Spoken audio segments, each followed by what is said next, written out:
बहुत कि ये एक बहुत बड़ा तारीखी फ़ैसला है जो जो लाहौर हाई कोर्ट ने किया है और जिसमें उस प्रोटोकॉल को ख़त्म कर दिया है। बल्कि वहाँ के जज ने ख़ुद ये कहा है कि मुझे ख़ुद भी इस चीज़ का अंदाज़ा है कि हुकूमत का प्रोटोकॉल किस तरह होता है, मैं ख़ुद भी वो तजर्बा कर चुका हूँ। अब आप आज़ादाना तौर के ऊपर जो हैं वो किसी से मिल सकते हैं, आ सकते हैं, जा सकते हैं। मगर थोड़ा सा नाज़रीन यहाँ पे आपसे पूछना चाहेंगे उस प्रोटोकॉल के बारे में जो 5.5 साल तक आपको हुकूमत ने आपको दिया, किस नौयत का था वो प्रोटोकॉल? देख साहब, प्रोटोकॉल नहीं था ये हाउस अरेस्ट से भी ज़्यादा बढ़कर बदमाशी थी। हमारे घर पर ताले लगा दिए गए थे। एक बाजू में गेस्ट हाउस थी, उसके दरमियान की दीवार तोड़कर वहाँ इलेक्ट्रॉनिक आर्च लगा दी गई थी। मेरी बड़ी बच्ची इंग्लैंड में थी, उसको 1 साल नहीं आने दिया। अब ये कहा जाता था कि जी आपकी सिक्योरिटी की वजह से। आप ये बताइए कि क्या मेरी बड़ी बच्ची मेरे लिए वो क्या मैं सांप था कि उसको खा लेता, जिस तरह सांप बच्चों को खाते हैं। और मेरी छोटी बच्ची भी यहाँ से 100-150 गज पे रहती है। और हमारे 3 नवासियाँ, उनको 4-4 6-6 महीने नहीं आने दिया, मिलने दिया। यहाँ औरतें लाके बिठा दी गई गेस्ट हाउस में। मेरी बीवी को और बच्ची को जब आती थे तो उसमें से इलेक्ट्रॉनिक आर्ट में से गुजारा जाता था। हमारी डाक को नहीं दी जाती थी, डाक यहाँ से गायब हो जाती थी। ऑर्डिनरी मैगजीन्स और रिसाले खुले हुए किताबें वो तक यहाँ नहीं दी जाती थी, 1-1 डेढ़ महीने बाद दी जाती थी। ये वही बात थी कि more loyal than the king. और जब मुशर्रफ को ये बात पहुंचाई जाती थी, बहुत से लोग हमदर्द थे, वो जब जाकर उसको बताते थे कि देखो डॉक्टर साहब के साथ ये बदमाश हो रही है, तो कहता था नहीं मैंने तो कभी नहीं कहा कि ऐसा किया जाए उनके साथ, मैंने तो नहीं कहा ऐसा किया जाए, मेरी तरफ से तो खुली इजाज़त है। हमारे मोबाइल फ़ोन छीन लिए गए थे, हमारे घर को बक कर दिया गया था। आप ज़लालत की इंतहा देखेंगे कि इन्होंने हमारे बेड में, मेरे बेड में, मेरी नवासी के बेड में, मेरी बच्ची के बेड में, हमारे ड्राइंग रूम में सब में बगिंग कर दी थी। हमें यहाँ से बहाने से बनी गाला ले गए कि जी आपके घर में अमेरिकनों ने कुछ बगिंग की हुई है, हम उसको डिबग करना चाहते हैं।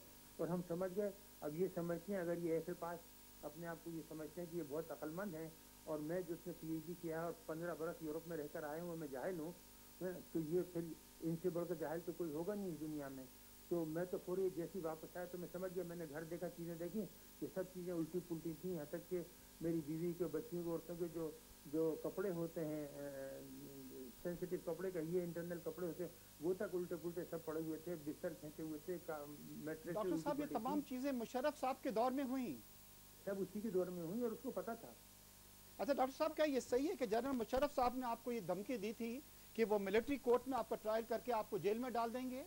कहा था, बिल्कुल धमकी दी थी। ये किस वक्त दी थी उन्होंने? शुरू में बिल्कुल, वो बयान पढ़ने से पहले।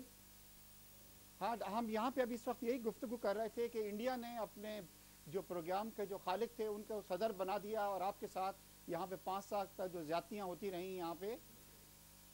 जी सर।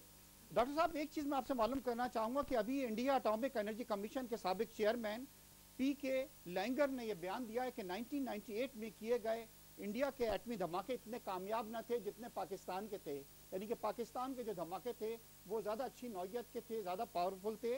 और उन्होंने ये कहा है कि जितना वो इंडिया क्लेम कर रहा है इतनी उसकी ईल्ड नहीं थी। और अगर इंडिया ये चाहता है कि अपने आप को एटमी ताकत के तौर पर मनवाए वो, तो उसको मजीद धमाके करने होंगे। और एक उनके और साइंसदान हैं, उन्होंने भी यही कहा है कि जो न्यूक्लियर धमाके हुए थे उसकी ईल्ड जो थी वो बहुत कम थी, मगर ज़्यादा जो है वो बतलाई गई थी। क्या ये सही है कि उनके धमाके जो थे हमारे धमाकों से अच्छे नहीं थे और उसकी ईल्ड भी इतनी अच्छी नहीं थी? देखिए, ये तो एक एक तस्वुर के लिए ख्याल है, कयास आ रही है। न्यूक्लियर वेपन्स के टेस्ट जो थे वो एटॉमिक टेस्ट थे, उनके भी सक्सेसफुल थे, हमारे भी सक्सेसफुल थे। और ईल्ड का जहाँ तक ताल्लुक है, थोड़ी ज़्यादा हो सकती है, थोड़ी कम हो सकती है। बाज़ औक़ात एक ही तरह का बम जो है वो आपको 20 पेटी दे देगा, और बाज़ औक़ात वही उसी किस्म का डिज़ाइन किया हुआ 15 दे देगा, 16 दे देगा। ये डिपेंड करता है कि उस वक्त एक्सप्लोसिव ने किस तरह काम किया और किस तरह जो डिटोनेटर्स हैं जो सिंक्रोनसली फायर होते हैं वो कितने सही फायर हुए, उनमें उनमें कोई फ़र्क तो नहीं था। तो ये तो कोई बात नहीं है। जहाँ तक उनके न्यूक्लियर वेपन्स का ताल्लुक, यानी टेस्ट का, वो सही थे।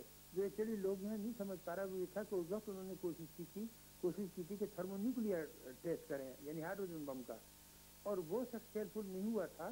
क्योंकि वो ये चाह रहे थे कि उसी वक्त एक ही चक्कर में हाइड्रोजन बम टेस्ट करके तो न्यूक्लियर क्लब में शामिल हो जाएं, या उन सुपर पावर्स में शामिल हो जाएं, जैसे अमेरिका, इंग्लैंड, फ्रांस, रूस, चाइना इनमें शामिल हो जाए। डॉक्टर साहब सॉरी मैं आपको इंटरप्ट कर रहा हूँ, मेरे पास डॉक्टर साहब जो पेपर हैं उसमें क्लियरली तौर पे इनका ये बयान आया जिसमें लिखा है कि India nuclear test were inconclusive and ambiguous, और साथ में उन्होंने यही भी कहा है कि ये जो टेस्ट हुए थे उसमें एक हाइड्रोजन बम का भी टेस्ट किया गया था, जो कि पहली बार ये बात हमें पता लगी। डॉक्टर साहब ये भी जरा हमें बताएं कि हाइड्रोजन बम का जो इन्होंने धमाका किया था जो कामयाब नहीं रहा, एक तो हाइड्रोजन बम जो है वो एटम बम के मुकाबले में कितना ज्यादा पावरफुल होता है?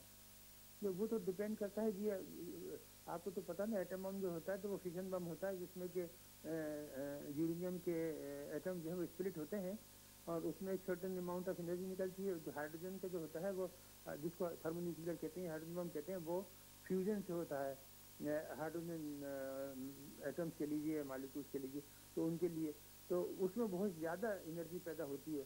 अब ये होता है कि जो हाइड्रोजन बम जब फायर किया जाता है तो वो एटम बम से फायर किया जाता है, क्योंकि उसके लिए फ्यूजन के लिए बहुत ज़्यादा टेम्परेचर यानी 100 मिलियन डिग्री सेंटीग्रेड और प्रेशर की ज़रूरत होती है, तो इसलिए हमेशा उसको एटम बम से फायर करते हैं।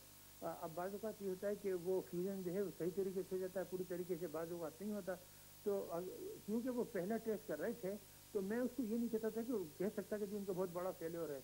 आप देखिए ना, हर चीज़ में जब आप कोई टेस्ट करते हैं और प्रैक्टिकल टेस्ट करते हैं तो अमूमन इस किस्म के वाक़यात पेश आते हैं कि बाज़ औक़ात 100% एक्सपेक्टेशन के मुताबिक रिजल्ट नहीं आते। अच्छा डॉक्टर साहब, क्या ये समझा जाए जैसे आपने बताया कि हाइड्रोजन बम बनाने के लिए ज़रूरी है कि आपके पास एटॉमिक बम जो हों, ताकि वो टेक्नोलॉजी आपके पास होनी चाहिए, मगर ये चीज़ तो क्लियर हो गई है कि इंडिया जो है वो हाइड्रोजन बम पे काम कर रहा है और वो इस कोशिश में है, अगर उसका एक जो एटॉमिक उसका धमाका था वो कामयाब नहीं रहा तो शायद फ्यूचर के अंदर हो जाए। तो क्या पाकिस्तान हम एटॉमिक बम के ऊपर आके रुक गए हैं क्योंकि ये कंट्रोवर्सी अमेरिका ने शुरू कर दी, इजराइल ने शुरू कर दी, और आपके साथ जो ज्यादती हुई और 5.5 साल आपको घर के अंदर हिरासत में ले लिया गया, तो इंडिया जो है वो इस तमाम अरसे के अंदर हाइड्रोजन बम पे काम करता रहा? जी वो तो करता रहा है शुरू से ही। देखिए इन्होंने 74 में जब एटॉमिक बम टेस्ट किया था तो उसके बाद से यकीनन वो इस पर काम कर रहे होंगे। और एक ही नहीं, उनका बहुत बड़ा वाइड प्रोग्राम है। आप देखिए स्पेस में उन्होंने बहुत तरक्की की है, उन्होंने सैटेलाइट छोड़े हैं, उन्होंने अभी चांद पे अपना प्रोब उतारा था। डॉक्टर साहब, हम हमारे साथ रहिएगा, एक छोटा सा ब्रेक हम लेंगे और ब्रेक के फौरन बाद हम आपसे दोबारा गुफ्तगू करेंगे इस इंडिया के हाइड्रोजन बम के बारे में। नाज़रीन हमारे साथ रहिएगा एक छोटे से ब्रेक की तरफ।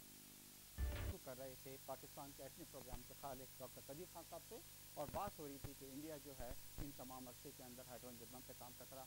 डॉक्टर साहब आप हमारे साथ हैं? जी बिल्कुल। अच्छा डॉक्टर साहब, तो अभी एक प्रॉब्लम यहाँ हो गई है कि जो इंडिया के साइंटिस्ट हैं वो डिवाइड हो गए हैं दो हिस्सों में। एक हिस्सा वो है जो कह रहा है कि इंडिया को दोबारा टेस्ट करने पड़ेंगे, जैसे कि हाइड्रोजन बम का उनका जो टेस्ट था वो कामयाब नहीं रहा, मगर जब से इंडिया ने ये अमेरिका के साथ ये माहिदा किया है सिविल न्यूक्लियर टेक्नोलॉजी का, उसके बाद से अब ये इंडिया जो है फर्दर टेस्ट नहीं कर सकता। अमेरिका इंडिया पे ये भी प्रेशर डाल रहा है कि वो CTBT जो है वो साइन कर ले। अगर ऐसा हो जाता है, एक तो उनके आधे साइंटिस्ट ये कह रहे हैं कि हमारे जो एटमी धमाके थे वो सही नहीं थे, 100% जो होने चाहिए थे, और हमें कुछ और टेस्ट जो हैं वो दरकार होंगे, और ख़ास तौर पे हाइड्रोजन बम के लिए भी उनको फर्दर टेस्ट भी करने पड़ेंगे। तो इंडिया तो बड़ी कैच 22 सिचुएशन के अंदर है कि वो अमेरिका के साथ भी बात कर चुका है कि जी सिविल न्यूक्लियर टेक्नोलॉजी अगर आप हमको दे रहे हैं हम फर्दर टेस्ट नहीं करेंगे। तो आप क्या सोचते हैं कि क्या सिचुएशन है, उनको CTBT साइन करनी चाहिए इंडियंस को? बेटा इंडियंस जो है ना वो नेशनल इंटरेस्ट के खिलाफ कभी कोई बात नहीं करते और ना ही तो कबूल करते। उन्होंने अभी तक ये कोई तय नहीं किया, ना ही इस पर साइन किए कि हम कोई एटॉमिक टेस्ट नहीं करेंगे।